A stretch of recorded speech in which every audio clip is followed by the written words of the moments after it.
Hello बच्चों आज हम क्लास 9 इंग्लिश की जो टेक्स्ट बुक है बेटा आपकी बिहेव है ना, बीहाइव, इसका जो सेकंड लेसन है उसका फर्स्ट पार्ट हमने कर लिया था। सेकंड लेसन है आपका द साउंड ऑफ म्यूज़िक, है ना, उसका फर्स्ट पार्ट हमने कर लिया था और अब इसका हम सेकंड पार्ट करेंगे, है ना। बहुत ही इंटरेस्टिंग है, द शहनाई ऑफ बिस्मिल्लाह खां, है ना।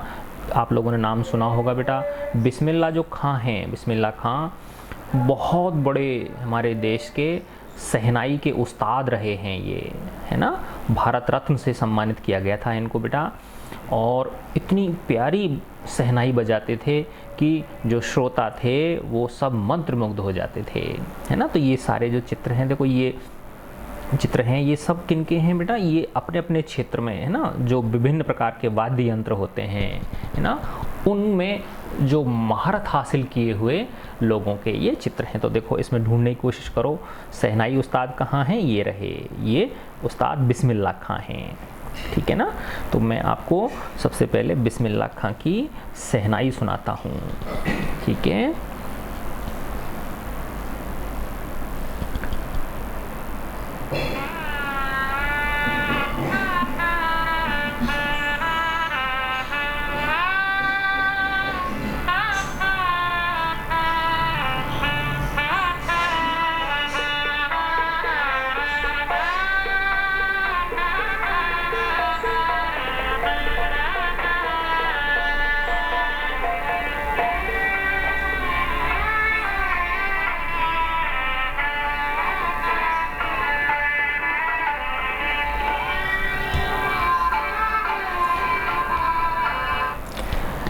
ठीक है बेटा, देखो कितनी प्यारी शहनाई थी उनकी, है ना।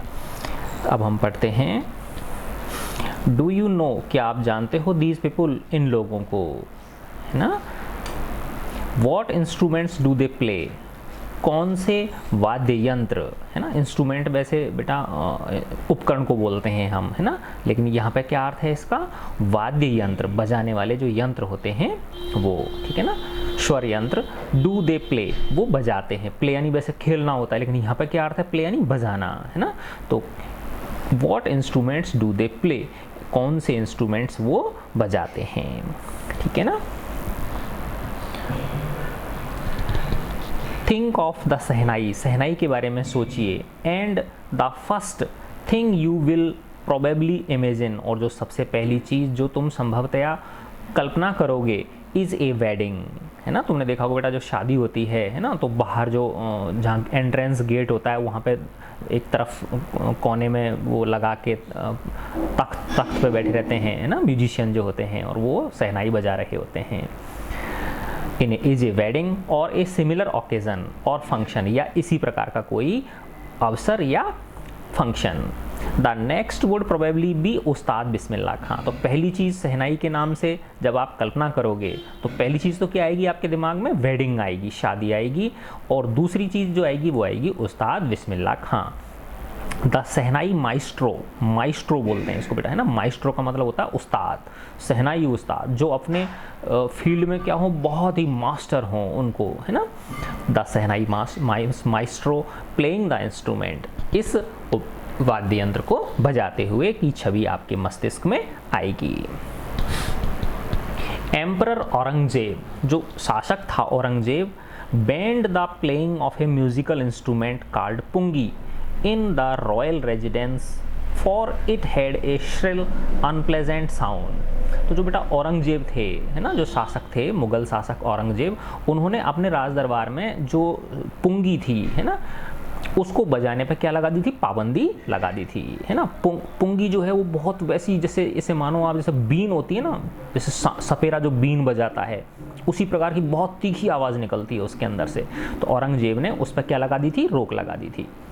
तो एम्परर औरंगजेब, बैंड शासक औरंगजेब ने प्रतिबंध लगा दिया था, the playing of musical instrument, एक वाद्य यंत्र के बजाने पर, कॉल्ड पुंगी, जिसे कि पुंगी कहा जाता है, इन द रॉयल रेजिडेंस, है ना, शाही रेजिडेंस के अंदर, है ना, जो शाही घराना था उसके अंदर, जो शाही महल था उसके अंदर, फॉर इट हैड, क्योंकि it had a shrill unpleasant sound, क्योंकि उसकी बहुत तीखी और अनप्लेजेंट का मतलब जो अच्छी नहीं लगे, है ना, इस प्रकार की उसकी ध्वनि थी। Pungi became the generic name for reeded noise makers, है ना, पुंगी एक कॉमन नेम बन गया, एक ग्रुप नेम बन गया जो कि समूह के लिए दिया जाता है। जेनरिक नेम का मतलब एक ऐसा नाम जो एक पूरे समूह के लिए दिया जाता है। फॉर रीडेड नॉइज मेकर्स, है ना, रीड का मतलब होता है बेटा जैसे जो बांसुरी है ना, तो बांसुरी के अंदर क्या होता है ना, अंदर जो खोखली होती है वो नली जो होती है ना, और उसमें क्या कर देते हैं, छिद्र कर देते हैं हम, है ना। तो इस तरह के उपकरण, है ना, वाद्य यंत्र जो अंदर से क्या होते हैं, खोखले होते हैं और फूंक मारने से जो बजते हैं, है ना, उनको बोलते हैं रीडेड, रीड बोलते हैं उसको बेटा, है ना, ठीक है ना। तो उन नॉइज मेकर्स का मतलब जैसे आवाज़ करने वाले, तो इस प्रकार के आवाज़ करने वाले जो वाद्य यंत्र हैं उनका एक सामूहिक नाम क्या रख दिया गया, पुंगी रख दिया गया। फ्यू हैड थॉट, कुछ लोगों ने सोचा, that it would one day B revived, कि अब औरंगजेब ने क्या लगा दी, पाबंदी लगा दी, लेकिन कुछ लोगों को अभी भी भरोसा था। फ्यू हैड थॉट, कुछ ने सोचा था, that it would one day B revived, कि एक ना एक दिन ये वापस से ये प्रथा पुनः शुरू हो जाएगी। रिवाइव का मतलब पुनः चालू हो जाना, पुनः शुरू हो जाना, पुनः जागृत हो जाना। ए बार्बर, एक नाई, of a family of professional musicians, है ना। प्रोफेशनल म्यूजिशियंस का मतलब होता है बेटा जिनका धंधा ही संगीत हो, जिनका व्यवसाय ही क्या हो, संगीत हो, संगीत घराना मान लो आप, है ना, प्रोफेशनल म्यूजिशियंस। तो एक संगीत घराने के एक नाई थे, है ना, who had access to the royal palace, जिनकी की पहुंच थी। एक्सेस का मतलब होता है पहुंच, कहाँ पर, शाही दरबार में, है ना, जो शाही महल था उसके अंदर उसकी क्या थी, पहुंच थी, अर्थात वो आता जाता रहता था, ठीक है ना। डिसाइडेड, उसने निश्चय किया, है ना, एक नाई ने जो कि संगीतज्ञों के परिवार से ताल्लुक़ रखता था, है ना, और उसकी पहुंच कहाँ पे थी, शाही महल में थी। उसने निश्चय किया, decided to improve the tonal quality of the pungi, उसने निश्चय किया कि भाई मैं इस पुंगी की जो टोन है, टोनल, है ना, जो धुन है, जो तान है ना, उसको मैं इम्प्रूव करने की, उसको मैं सुधारने की कोशिश करूँगा, क्योंकि वो बहुत तीखी होती थी ना उसके अंदर से जो आवाज़ निकलती, तभी तो उसने औरंगजेब ने उस पर पाबंदी लगा दी थी। जैसे बीन देखा होगा ना, जो सपेरा होता था, कितनी तीखी आवाज़ होती है उसकी, श्रिल आवाज़ होती है, श्रिल। तो उस नाई ने क्या किया, ही चोज ए पाइप, उसने एक पाइप चुना, with a natural hollow stem, जिसकी की प्राकृतिक रूप से अंदर से खोखली थी, उसकी जो स्टेम था, जो तना था, वो अंदर से खोखला था प्राकृतिक रूप से। That was longer and broader than the pungi, जो कि लंबा भी था और चौड़ा था, है ना, किससे, पुंगी की अपेक्षा। And made 7 holes on the body of the pipe, और उसने क्या किया, उसकी बॉडी के ऊपर, है ना, ये जो पाइप लिया उसने, है ना, उसकी बॉडी के ऊपर उसने 7 छिद्र कर दिए, है ना, उसने 7 होल्स बना दिए उसके अंदर। When he played on it, जब उसने इसको बजाया, closing and opening some of these holes, बंद करते हुए और खोलते हुए इनमें से कुछ छिद्रों को। तो जैसे बांसुरी बजाते तो कभी किसी छिद्र को बंद करते हैं, कभी किसी को खोलते हैं, उंगलियों से करते हैं ना अपन बेटा, जो बांसुरी बजाने वाला होता है वो। तो जब उस नाई ने, when he played on it, जब उसने इसे बजाया, closing and opening some of these holes, है ना, इनमें से कुछ छिद्रों को बंद करते हुए और खोलते हुए, तो क्या हुआ, सॉफ्ट एंड मेलोडियस साउंड्स, बहुत ही मृदु और कर्णप्रिय, है ना, बहुत ही सुंदर, मेलोडियस, है ना, बहुत ही प्यारी, सुमधुर साउंड्स यानी आवाज, वर प्रोड्यूस्ड, उत्पन्न हुई, है ना। तो जब उसने ऐसा किया तो बहुत ही सुंदर और मधुर आवाज उसमें से उत्पन्न हुई। ही प्लेड द इंस्ट्रूमेंट, उसने इंस्ट्रूमेंट को बजाया, है ना, उस वाद्य यंत्र को बजाया, बिफोर रॉयल्टी, है ना। रॉयल्टी का मतलब क्या है बेटा, शाही जो लोग होते हैं, राजघराने के जो लोग होते हैं, राजघराने के लोगों के सम्मुख उसने उस उपकरण को बजाया। एंड एवरीवन वाज इम्प्रेस्ड, और हर व्यक्ति उससे क्या हुआ, इम्प्रेस हुआ, उससे खुश हुआ, प्रभावित हुआ। The instrument so different from the pungi, वह जो उपकरण था जो उस नाई ने बनाया था वो पुंगी से क्या था, काफ़ी अलग था। To be given a new name, अतः इसे नया नाम दिया जाना था। एज द स्टोरी गोज, जैसा कि कहानी में बताया गया है, जैसा कि लोग कहते हैं। एज द स्टोरी गोज का मतलब जैसा कि लोग कहते हैं। Since it was first played in the Shah chamber, क्योंकि सबसे पहले इसे शाह के कक्ष में बजाया गया था, है ना। शाह यानी जो महाराजा था, एम्परर जो था, उसके कक्ष में इसे बजाया गया था। एंड वाज प्लेड बाय ए नाई, और उसे एक नाई के द्वारा, बार्बर के द्वारा, है ना, जो बाल बनाता है, कटिंग करता है, हेयर कटिंग, है ना, उसके द्वारा बजाया गया था। तो किस में बजाया गया था, शाह के चैम्बर में बजाया गया था। और किसके द्वारा बजाया गया था, नाई के द्वारा बजाया गया। तो शाह से तो सह ले लिया और नाई ले लिया, तो इसलिए इसका नाम शहनाई पड़ गया, है ना। तो the instrument was named the shehnai, है ना। तो इसलिए इस इंस्ट्रूमेंट का नाम क्या पड़ गया, शहनाई पड़ गया। ऐसा लोग कहानियों में बताते हैं। द साउंड ऑफ शहनाई, जो शहनाई की आवाज थी, the sound of shehnai began to be considered auspicious. Auspicious का मतलब होता है ना, शुभ। तो इस शहनाई की जो आवाज़ थी, इसे शुभ माना जाने लगा। कंसीडर का मतलब माना जाने लगा, है ना। शहनाई की आवाज़ को शुभ माना जाने लगा। तभी तो बेटा शादी ब्याह के मौके पे, है ना, शहनाई बजाते हैं ना। एंड फॉर दिस रीजन, इसी वजह से, इसी कारण से, इट इज स्टिल प्लेड, इसे अभी भी बजाया जाता है इन टेम्पल्स, मंदिरों में। And is an indispensable component of any North Indian wedding, है ना। नॉर्थ इंडियन वेडिंग का मतलब उत्तर भारतीय जो शादियां होती हैं, शादी ब्याह जो होते हैं, उनमें इंडिस्पेंसिबल अर्थात इसके बिना काम नहीं चलेगा। इंडिस्पेंसिबल का मतलब क्या होता है, बहुत ही आवश्यक, है ना, जिसके बगैर काम चले ही नहीं, यानी बिना शहनाई के शादियां होती ही नहीं हैं। कंपोनेंट यानी घटक, चीज, है ना। तो इसी वजह से, है ना, फॉर दिस रीजन, इसी वजह से, क्योंकि इसको क्या माना जाता है, शुभ माना जाता है, ऑस्पिशियस माना जाता है, इसी कारण से इसे बजाया जाता है मंदिरों में। और जो उत्तर भारतीय शादियां होती हैं उनमें तो इसके बगैर काम ही नहीं चलता है, उन शादियों के लिए एक महत्वपूर्ण घटक है। The shehnai was part of the नौबत, है ना। एक गाना है ना, बाजे रे नौबत बाजा मारे, डिगी कल्याण जी के लिए आता है ना बेटा, डिगीपुरी का राजा।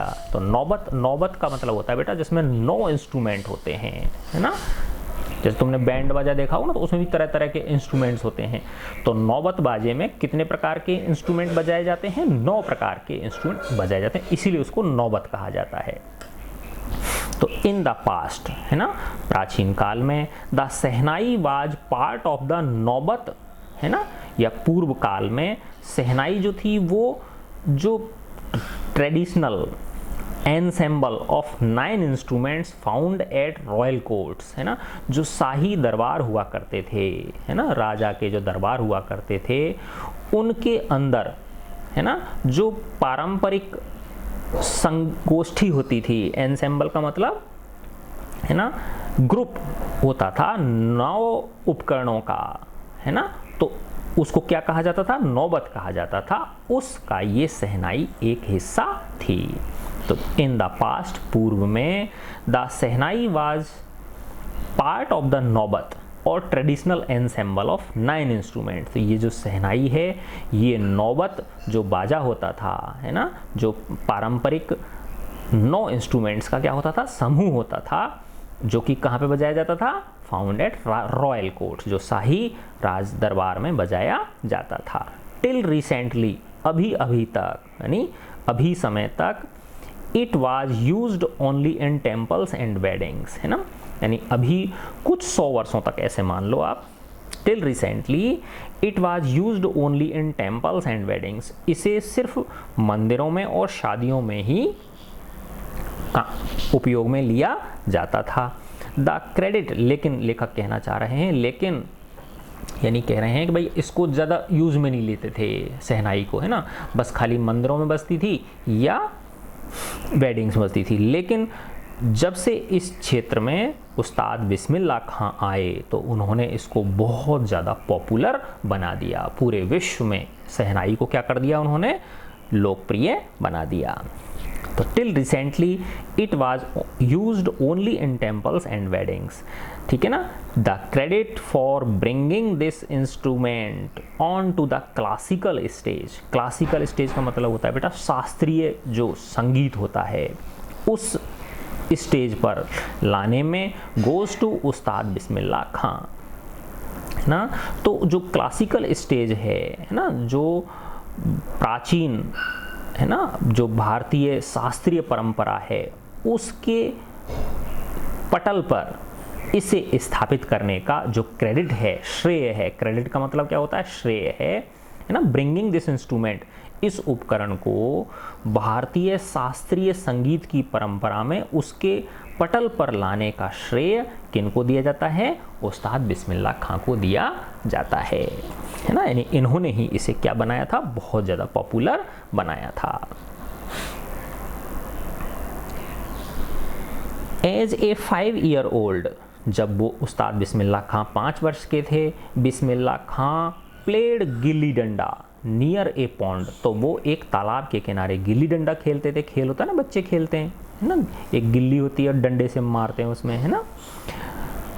इन द एंशियंट एस्टेट, प्राचीन एस्टेट, एस्टेट का मतलब राजघराना होता है ना, प्राचीन जो राजधानी थी ऐसे मान लो, ऑफ दुमराव इन बिहार, है ना। तो बिहार में एक प्राचीन एस्टेट थी, है ना, एक प्राचीन राजघराना था, एक राजशाही स्थान था, ठीक है ना, जिसका क्या नाम था, दुमराव था, है ना, दुमराव बिहार के अंदर, ठीक है ना। तो वहाँ 5 वर्ष का एक बच्चा बिस्मिल्लाह खां गिल्ली डंडा तालाब के किनारे खेलता रहता था। He would regularly go to nearby Bihari ji temple, वह नियमित रूप से वहीं पास स्थित, नियर बाई पास स्थित बिहारी जी के मंदिर में जाता था वो बच्चा Bismillah Khan, to sing the Bhojpuri chaita, है ना। और वहाँ पे वो बच्चा क्या गाता था, भोजपुरी चैता गाता था, गीत गाता था, भोजपुरी जो संगीत होता है उसको वो गाता था।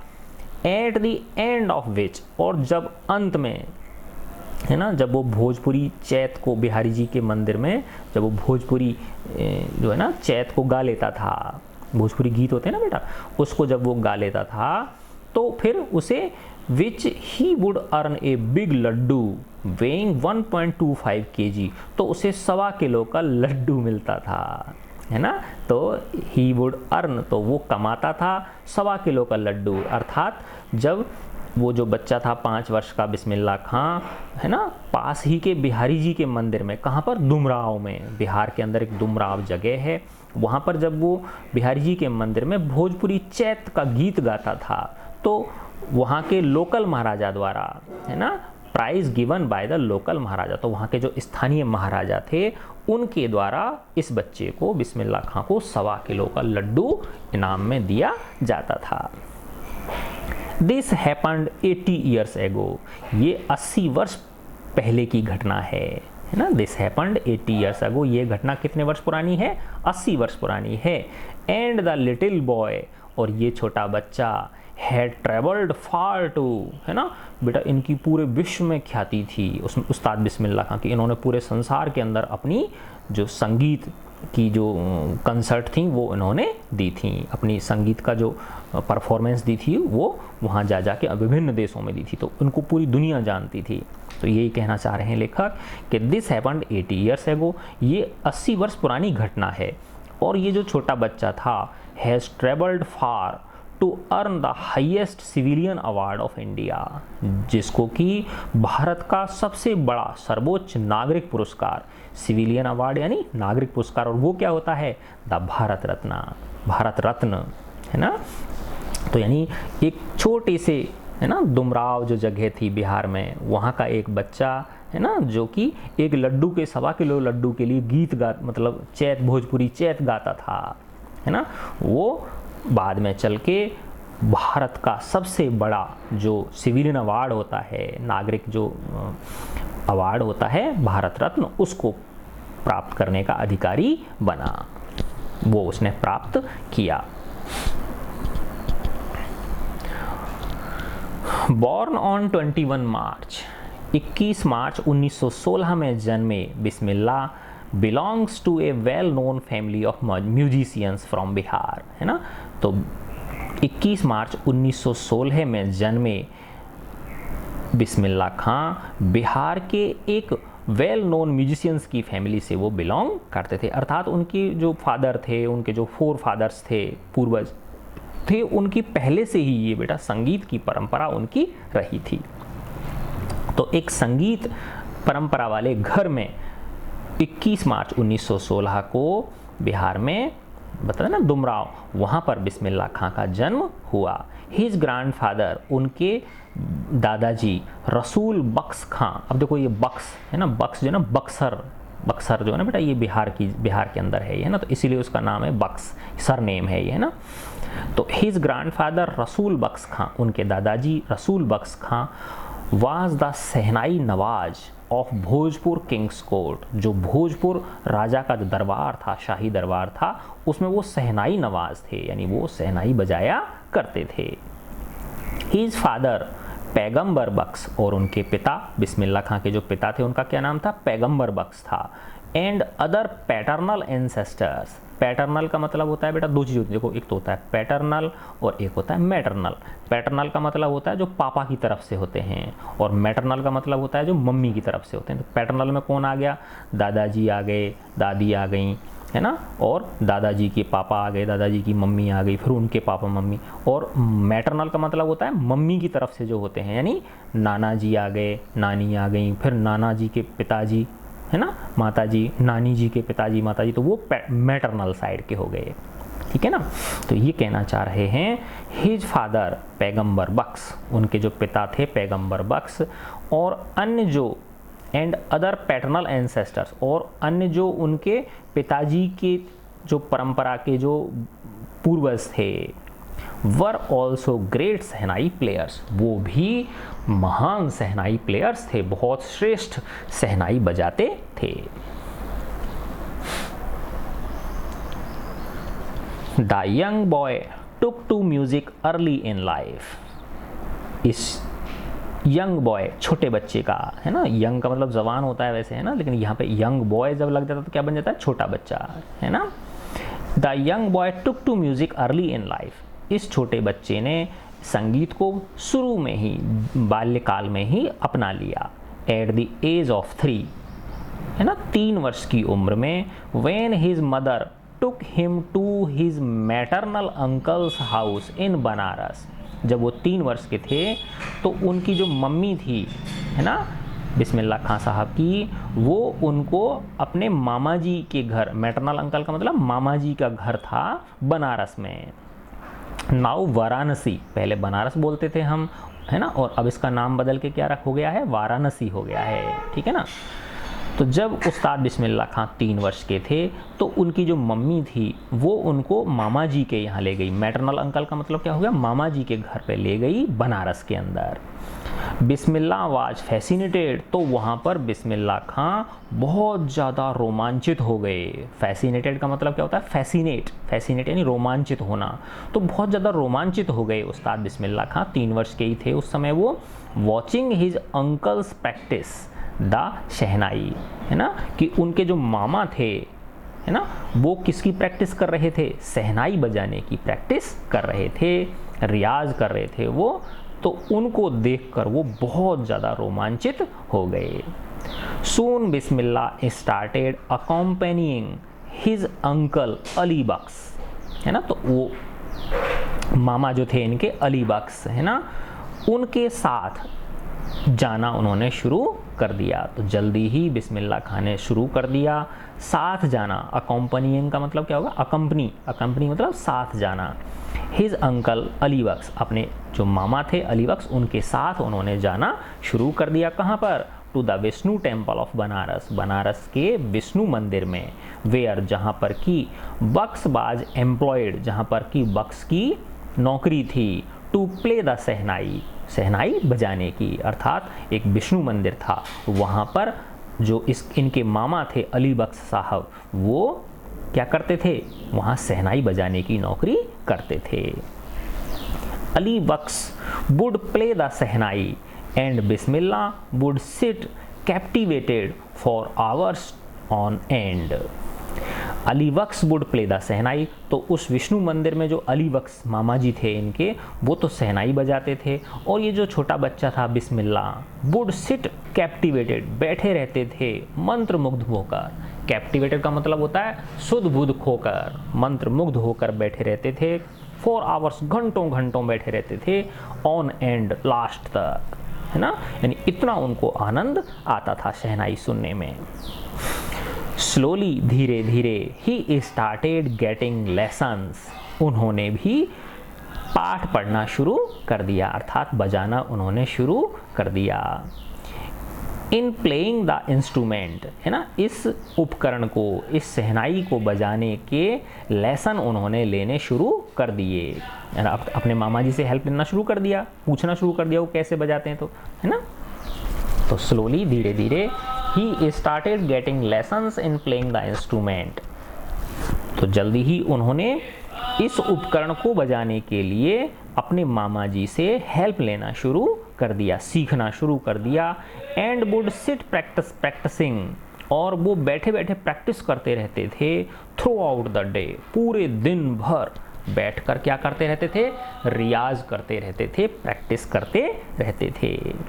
सोचो बेटा, देखो पूरे दिन भर तब जाके कोई चीज़ होती है, ऐसे नहीं भाई 10 मिनट पढ़े और बस मस्ती करने चले गए, आधा घंटा पढ़े और बस घूमने फिरने चले गए, है ना।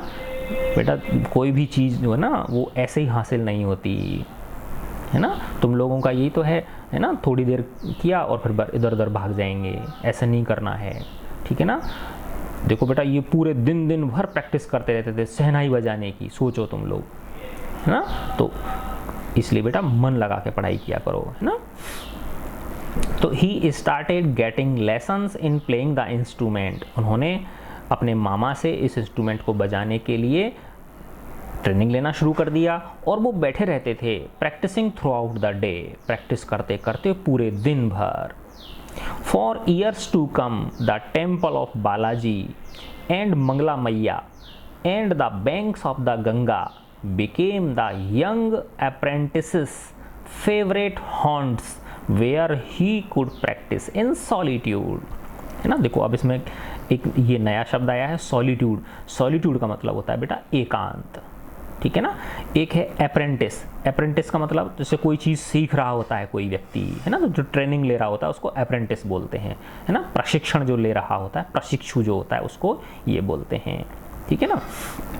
तो फॉर ईयर्स टू कम, आने वाले वर्षों में, the temple of Balaji and Mangla Maiya, है ना, and the banks of Ganga, है ना, यानी 3 जगह उनकी मुख्य थीं जहाँ पर वो एकांत में जाके और शहनाई बजाया करते। तो कौन कौन सी जगह थीं? बालाजी का मंदिर, मंगला मैया का मंदिर और गंगा मैया का किनारा। बैंक्स का मतलब क्या है? किनारा। तो इन तीनों स्थानों पर, है ना, तो आने वाले वर्षों में बालाजी का मंदिर, मंगला मैया का मंदिर और गंगा मैया का जो किनारा था, है ना, वो बन गए, बिकेम यानी बन गए, the young apprentices favourite haunts, उस नव प्रशिक्षु, यंग अप्रेंटिस का मतलब क्या हो गया? उस नव प्रशिक्षु के फेवरेट हॉन्ट्स, है ना, पसंदीदा स्थान बन गए।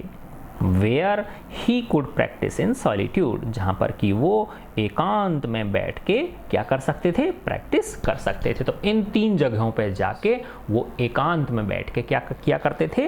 रियाज किया करते थे, प्रैक्टिस किया करते थे। The flowing waters of Ganga, है ना, गंगा मैया का जो बहता हुआ पानी था, इंस्पायर्ड हिम, उसने उन्हें प्रेरित किया, है ना। गंगा मैया के बहते हुए कल कल बहते हुए पानी ने उन्हें प्रेरित किया to improvise and invent ragas that were earlier considered to be beyond the range of the shehnai, है ना। जैसे राग होते हैं बेटा, है ना, जैसे राग भैरवी, राग मल्हार, है ना, तरह तरह के राग होते हैं, उन्हीं पे आधारित होते हैं बेटा। ये जो गीत बनते हैं रागों पर आधारित होते हैं ये, ठीक है ना। तो the flowing waters of Ganga, Ganga मैया का जो कल कल बहता हुआ जो पानी था, inspired him to improvise and invent, उन्हें प्रेरित करता था खोजने के लिए और उसे समृद्ध करने के लिए, किनको, विभिन्न प्रकार के रागों को, दैट वर अर्लियर, जिन्हें कि पहले माना जाता था, to be beyond the range of shehnai, कि शहनाई में इन रागों को नहीं बजाया जा सकता है। अर्थात ये इतने बारीक राग हैं, है ना, ये बड़े, है ना, क्लिष्ट राग हैं जो शहनाई पे नहीं बज सकते हैं। तो लेकिन उन्होंने वो कर दिखाया, उन रागों को भी उन्होंने शहनाई के माध्यम से बजाकर दिखा दिया।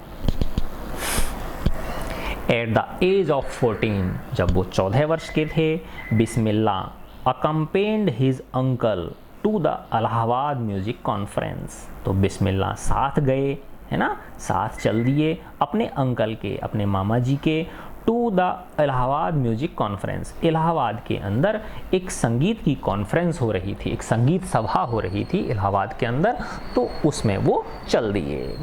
किसके साथ? अपने मामा जी के साथ भाग लेने के लिए वहाँ चल दिए। At the end of his recital, recital का मतलब होता है बेटा प्रस्तुति, है ना, उनकी प्रस्तुति के अंत में, जब उस्ताद बिस्मिल्लाह खां ने, है ना, उस 14 वर्ष के बच्चे ने जब अपनी प्रस्तुति दे दी, तो उस्ताद फैयाज़ खां, एक बहुत बड़े दूसरे शहनाई प्लेयर थे जिनका क्या नाम था, उस्ताद फैयाज़ खां था, पैटेड द यंग बॉयज़ बैक, उन्होंने थपथपाई उस नव युवक बच्चे की पीठ, उस नव युवक की पीठ थपथपाई, है ना। पैटेड, बैक को पैट करना का बैक यानी पीठ, पैट यानी थपथपाना, उन्होंने उसकी शाबाशी देकर पीठ थपथपाई।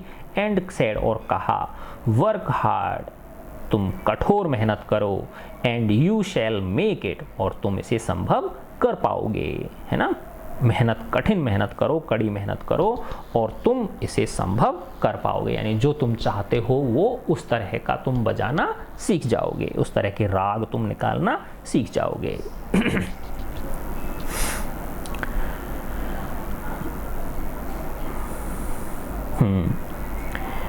With the opening of All India Radio in Lucknow in 1938, है ना, अब क्या हुआ बेटा, 1938 के अंदर, है ना, लखनऊ में ऑल इंडिया रेडियो की शुरुआत हो गई, है ना। ऑल इंडिया रेडियो का क्या खुल गया वहाँ पे, दफ्तर खुल गया, ऑफिस खुल गया, है ना।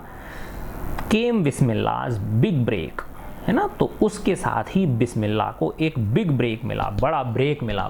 ब्रेक मिलने का मतलब क्या होता है, जैसे ऐसे समझो बेटा, कई फिल्म स्टार होते हैं ना, तो पहले तो उनको कोई नहीं जानता, फिर अचानक से उनको अगर कोई ऐसी फिल्म मिल जाए जो सुपरहिट हो जाए, तो कहते हैं ना भाई इसको शानदार ब्रेक मिला है ना। उस डायरेक्टर ने इसको इतना बढ़िया मौका दे दिया, बहुत बढ़िया ब्रेक दे दिया, जिससे कि वो लोग उनसे बहुत सारे लोगों में क्या हो जाता है, वो लोकप्रिय हो जाता है।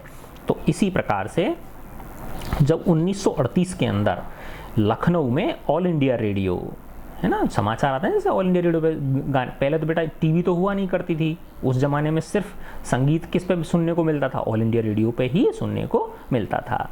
तो 1938 में ऑल इंडिया रेडियो की शुरुआत से उन्हें बहुत बड़ा एक ब्रेक मिला, बहुत बड़ा एक मौका उन्हें अपनी परफॉर्मेंस दिखाने का मिला। He soon became an often heard shehnai player on radio, है ना। तो वो जल्दी ही एक रेडियो के ऊपर प्रस्तुति देकर अपनी शहनाई बजाने वाले, और जो अक्सर सुने जाते थे लोगों के द्वारा, ऑफन हर्ड, है ना, उनकी प्रस्तुतियों को ज़्यादातर किस पर प्रसारित किया जाता था, ऑल इंडिया रेडियो पर प्रसारित किया जाता था, और लोग उनको सुनते थे। तो he soon became an often heard shehnai player on radio, है ना। तो जैसे जब उनके कार्यक्रम आता था रेडियो पर, तो लोग रेडियो बड़े चाव से सुनते थे। When India gained independence on 15 अगस्त 1947, जब भारत को आज़ादी मिली, when India gained यानी प्राप्त करना, मिलना, जब भारत को आज़ादी मिली 15 अगस्त सन 1947 में, बिस्मिल्लाह खां became the first Indian, बिस्मिल्लाह खां पहले भारतीय बने to greet the nation with his shehnai, तो उन्होंने शहनाई बजाकर अपनी प्रसन्नता जाहिर की थी। तो वो पहले भारतीय बने जिन्होंने शहनाई बजाकर देश के स्वतंत्रता का अभिवादन किया। He poured his heart out into the राग Kaifi from the Red Fort to an audience, है ना। तो बेटा जो 15 अगस्त 1947 को जब हमारा देश आज़ाद हो गया, तो उसके बाद में जो लाल किला है दिल्ली के अंदर, है ना, वहाँ पे एक बहुत बड़ी एक सभा हुई, ठीक है ना। और उसमें श्रोता कौन थे? बहुत सारे बड़े बड़े श्रोता थे, जिनमें भारत के प्रथम प्रधानमंत्री पंडित जवाहरलाल नेहरू भी थे, है ना। तो उनके सामने, है ना, रेड फोर्ट पर लाल किले से उन्होंने राग कैफी, है ना, एक राग होता है, राग समझते हो ना बेटा, जैसे राग मल्हार, बताए ना, तरह तरह के वो राग होते हैं, ये संगीत के राग होते हैं, एक कैफी राग था। तो उन्होंने उसमें अपना हृदय उड़ेल दिया। पोड़ का मतलब उड़ेल देना, है ना। हिज हर्ट यानी उन्होंने इतने मन से, पूरे हृदय से शहनाई को बजाया। शहनाई में किसको बजाया? राग कैफी को बजाया। कहाँ से? लाल किले की जो प्राचीर थी उससे, है ना। और टू एन ऑडियंस, श्रोताओं के समक्ष, विच इंक्लूडेड, जिसमें कि शामिल थे पंडित जवाहरलाल नेहरू भी जिसमें शामिल थे, who letter gave his famous tryst with destiny speech, है ना। और जो कि जिन्होंने बाद में वहीं से ही उसी दिन 15 अगस्त सन 1947 को ही पंडित जवाहरलाल नेहरू ने अपना एक प्रसिद्ध, है ना, स्पीच दिया था, भाषण दिया था, जिसका क्या नाम था? Tryst with destiny.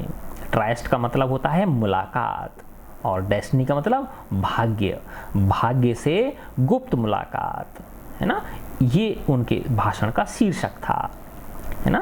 तो जब 15 अगस्त 1947 को हमारा देश आज़ाद हुआ, तो बेटा इस खुशी में लाल किले पर एक प्रोग्राम रखा गया, है ना। उस प्रोग्राम में किसको बुलाया गया? उस्ताद बिस्मिल्लाह खां को बुलाया गया, जो जिन्होंने राग कैफी को गाते हुए अपने हृदय को उसमें उड़ेल दिया, है ना। और बहुत सारे श्रोता थे, जिनमें पंडित जवाहरलाल नेहरू भी थे, जिन्होंने कि बाद में ट्राइस्ट विद डेस्टिनी नामक स्पीच दिया था। ठीक है बच्चों, देखो बेटा अब इसमें 8 से लेके और ये 13 तक अब हम इसको नेक्स्ट वीडियो में करेंगे।